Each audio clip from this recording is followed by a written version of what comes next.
அனைவருக்கும் வணக்கம். இது சாரதி லா ஸ்டடீஸ். சாரதி லா ஸ்டடீஸில் கான்ட்ராக்ட் ஆக்ட் 1ல் இல்லுஸ்ட்ரேஷன் பேஸ்டு கொஸ்டின் பார்த்துட்ருக்கோம்.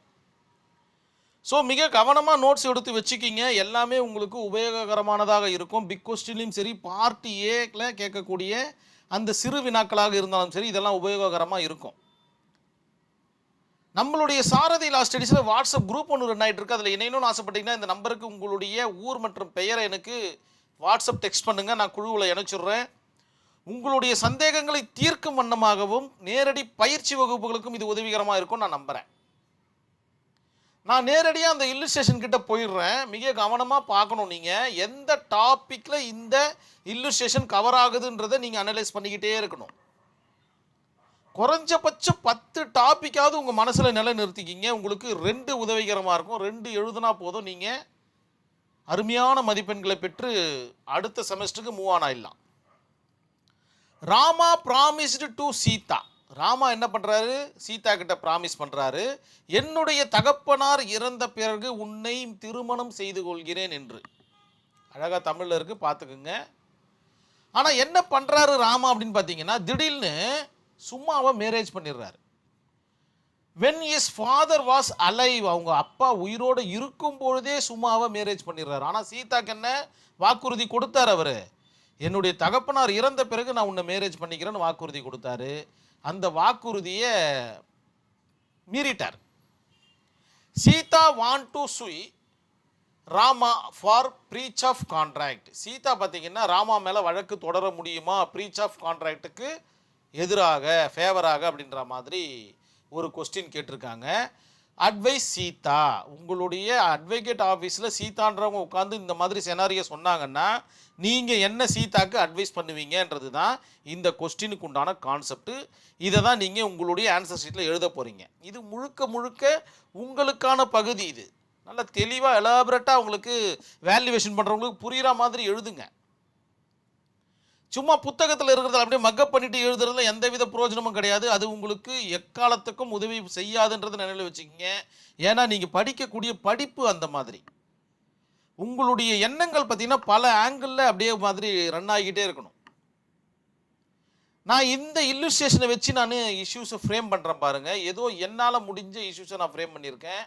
நீங்கள் என்ன மாதிரியான இஷ்யூஸை வேணாலும் இந்த இடத்துல ஃப்ரேம் பண்ணலாம். முதல்ல இஷ்யூஸை ஃப்ரேம் பண்ண கற்றுக்குங்க. நான் பண்ண இஷ்யூஸ் எல்லாமே சிம்பிளாக இருக்கும். நீங்கள் கொஞ்சம் ஹார்டாக பண்ணுங்க. கொஞ்சம் கொஞ்சமாக டெவலப் ஆகணும். Whether Rama promised Sita is வேலிடான்னு கேட்குறேன். நான் உன்னை திருமணம் செய்து கொள்கிறேன் அப்படின்ற ஒரு சொல்கிறதும், எங்கள் அப்பா இறந்ததுக்கப்புறம் திருமணம் செய்து கொள்கிறன்றதுக்கும் நிறைய விஷயங்கள் ஒளிஞ்சுட்டு இருக்கு. அது ஒரு வேலிடான கான்ட்ராக்டாக ஆகுமான்னு கேட்டிங்கன்னா நோ.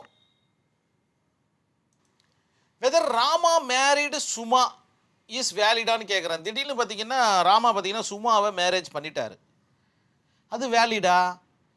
நான் 2 ஸ்டாண்டு எடுக்கிறதுக்கு விரும்புகிறேன். ஒன்று நோ, இன்னொன்று எஸ். இவர் எதனா ரிட்டனில் சீதாக்கு எழுதி கொடுத்துருந்தாலும் அது பெரிய அளவுக்குள்ள ரிஃப்ளெக்ஷன் கொடுக்காது. ஏன்னா குடும்ப உறவிலோ இல்லை உறவு முறையிலையோ இந்த மாதிரியான மேரேஜ் கான்செப்டான கான்ட்ராக்ட்லாம் பெருசாக செல்லுபடி ஆகாது. நல்லா புரிஞ்சுக்கணும். நான் 2 ஸ்டாண்ட் எடுக்கிறேன். பெரிய ஸ்டாண்டு என்னவா எடுக்கிறேன்னா எஸ்ன்ற மாதிரி எடுக்கிறேன். இஸ் வேலிடானா எஸ். அவருக்கு விருப்பப்பட்ட பொண்ணை அவர் திருமணம் பண்ணிக்கிட்டாரு. Whether Rama father alive any breach of contract அப்படின்ற மாதிரி கேட்குறேன். இந்த இடத்துல வேலிடு தேவையில்லாத ஒரு வார்த்தையாக நான் பார்க்குறேன். நோ, எந்த மாதிரியான ஒரு ப்ரீச் ஆஃப் கான்ட்ராக்டும் நடந்ததாக தெரியலை. ஏன்னா அவர் விருப்பப்பட்ட பொண்ணை அவர் கல்யாணம் பண்ணிக்கிட்டார் அவங்க அப்பா உயிரோடு இருக்கும்போது. நடந்து இருக்குது, நான் இல்லைன்னு சொல்லலை. ஆனால் எதுவுமே ரிட்டனில் இல்லை, எல்லாமே ஓரலில் இருக்குது. இது எல்லாமே பார்த்தீங்கன்னா உறவின் முறை அடிப்படையில் இருக்குது. இதெல்லாம் நீங்கள் தெளிவாக உங்களுடைய அப்ளிகேஷன்ற கான்செப்டில் நீங்கள் எழுதணும். இதற்கு முன்னாடி அப்ளிகேஷன் எழுதுவீங்க இல்லையா? ஸோ அதெல்லாம் நீங்கள் தெளிவாக இதெல்லாம் சொல்லிடணும். நீங்கள்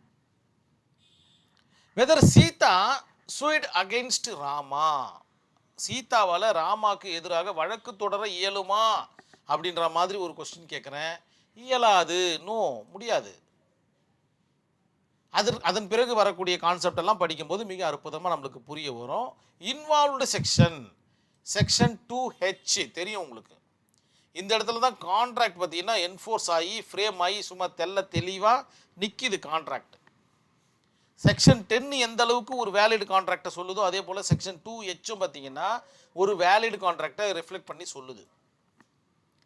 ஸோ இது எல்லாம் வேலிட் கான்ட்ராக்டில் வருமா அப்படின்ற மாதிரி நீங்கள் சொல்லக்கூடிய விவகாரங்கள் தான் இந்த செக்ஷன் 2H. அதன் பிறகு பார்த்தீங்கன்னா மிக மிக முக்கியமான ஒரு விஷயம், இந்த இடத்துல நீங்கள் நோட்ஸ் எடுத்து வச்சே ஆகணும். ஏன்னா இது இல்லாமல் இந்த கொஸ்டின் உங்களால் முடிக்கவே முடியாதுன்றதை நினைவில் வச்சுக்கிங்க. அதுதான் செக்ஷன் 29 கண்டிஜென்ட் கான்ட்ராக்ட். தனி வீடியோ இருக்குது, இது எல்லாம் ரொம்ப கவனமாக நீங்கள் உள் வாங்குங்க. கண்டிஜென்ட் கான்ட்ராக்ட் இதெல்லாம் இல்லாமல் உங்களுடைய கொஸ்டின் பேப்பரை ஃப்ரேம் பண்ணுறது ரொம்ப கடினம். அப்படி ஃப்ரேம் பண்ணலன்னா அது ஒரு அருமையான கொஸ்டினாக கூட இருக்காதுன்னு எனக்கு ஃபீலாக இருக்குது. ஏன்னா அந்தளவுக்கு மிக முக்கியமான கான்செப்ட். ஏன் இந்த இடத்துல கண்டிஜென்ட் வருது? இந்த இடத்துல பாருங்கள், after the death is father, அவங்களுடைய ஃபாதர் இறந்த பிறகு நான் திருமணம் பண்ணிக்கிறேன்னு சீதா நம்பினாங்கன்னா அந்த சீதா ஒரு நல்ல நபராக இருப்பாங்களா? அதாவது நல்ல நபராக மீன்ஸ் என்னென்னா, நான் வேற எந்த விதத்துலையும் சொல்லலை. ஒரு தகப்பனார் இறந்த பிறகுன்னா அப்போ தகப்பனார் உயிரோடு இருக்கும்போதே என்னை கல்யாணம் பண்ணிக்கன்னு அவங்க சீதா சொல்லியிருக்கணும். நம்மளுடைய திருமணத்திற்கும் உங்கள் தகப்பனார் இறப்பதற்கும் என்ன சம்பந்தம்னு கேட்டிருக்கணும். ஸோ இவ்வளோ விவகாரங்களையும் அவங்க ஒரு கொஸ்டினாக முன்னே வச்சுருக்கணும். அவங்க எதுவுமே கேட்கலை. ஆனால் மேரேஜ் பண்ணதுக்கப்புறமா சண்டை அதாவது கோர்ட்டில் கேஸ் ஃபைல் பண்ணுறதுக்கு கேட்குறாங்க. இதுதான் பார்த்தீங்கன்னா கான்செப்ட். இந்த இடத்துல யாரையும் நான் தவறுதலாக பேச விரும்புகிறேன்னு நினச்சிக்காதீங்க. இல்லுஸ்ட்ரேஷனை பற்றி மட்டும்தான் நம்ம பேசிகிட்டு இருக்கோம்.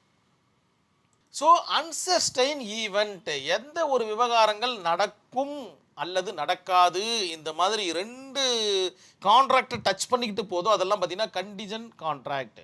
அந்த கப்பல் முழுகி விட்டால் உனக்கு 1000 ரூபாய் தருகிறேன், மூழ்காவிட்டால் உனக்கு பணம் கிடையாது, நீ எனக்கு 1000 ரூபாய் தர வேண்டும். இந்த மாதிரியான அந்த கப்பல் முழுகினாலும் முழுகலாம், இல்லை முழுகாவிட்டாலும் முழுகாமல் போகலாம். ஸோ 2 விதமான ஸ்டாண்ட் இந்த இடத்துல எடுக்கப்படுது.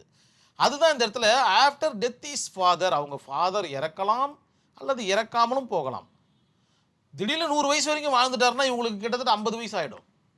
எப்படி மேரேஜ் பண்ண முடியும்? அது வரைக்கும் ராமாவால் இருக்க முடியுமா அல்லது சீதாவால் தான் இருக்க முடியுமா? இப்படி தான் கான்செப்ட். இந்த கான்செப்ட் அண்டர்ஸ்டாண்ட் பண்ணிக்கிட்டீங்கன்னா முடிஞ்சு போச்சு.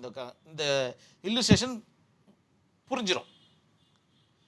ஸோ கண்டிஜென்ட் கான்ட்ராக்ட் தனி வீடியோ இருக்குது, அது என்னன்னு புரியும். இந்த இடத்துல நான் ஒரு 4 லைன் எழுதியிருக்கேன். Agreement, contingent and uncertain event, எதிர்காலத்தில் நடக்கக்கூடிய விஷயங்கள் அல்லது அந்த விஷயங்கள் நடக்காமலும் போகலாம். இந்த மாதிரியான விவகாரங்கள் எல்லாம் கண்டிஜென்ட்டில் வந்துடும். அதன் பிறகு ஃபேக்ட் ஆஃப் கேஸில் எல்லாத்தையும் தெளிவாக எழுதுறீங்க. ஒரு கேஸ் ஸ்டடி ஒன்று கொண்டு வந்திருக்கேன். Jones versus படவட்டான்.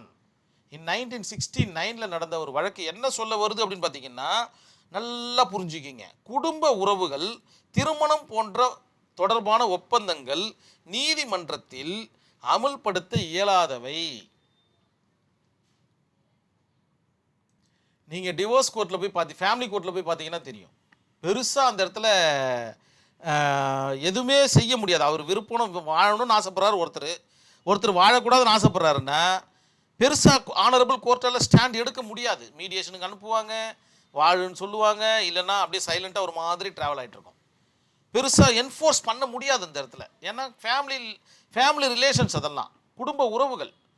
அதனால் நீதிமன்றத்தில் பெருசாக ரிஃப்ளெக்ட் ஆகாது. நல்லா புரிஞ்சுக்கணும்.